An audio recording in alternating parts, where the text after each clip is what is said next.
2010, année Mossad pour Barack Obama.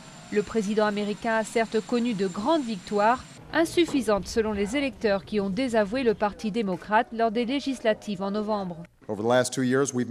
En 2 ans, nous avons fait des progrès, mais il est clair que trop d'Américains ne l'ont pas encore ressenti et nous l'ont dit hier.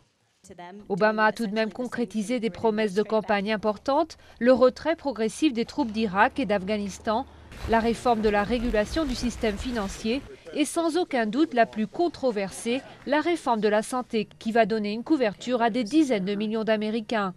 Mais faute de remède miracle à la crise économique, le taux de chômage a quasi doublé depuis son arrivée au pouvoir pour atteindre presque 10%. Les gens sont frustrés, en colère et angoissés quant à l'avenir.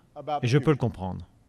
Malgré quelques signes de reprise, la morosité économique ronge la cote de popularité du président, tombée à 45%. Pour certains analystes, les électeurs sont déçus par le décalage entre le fameux message « Yes we can » et la réalité. C'est toujours une question de niveau d'attente, vous savez.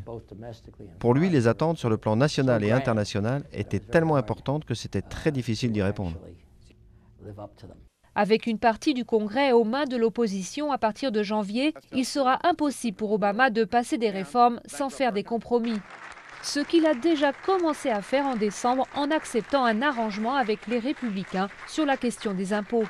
C'est une bonne affaire pour les Américains, c'est une avancée, et c'est pour cette raison que les gens nous ont élus. En décembre encore, le président a fait voter l'abrogation de la loi qui interdisait aux soldats américains de dévoiler leur homosexualité.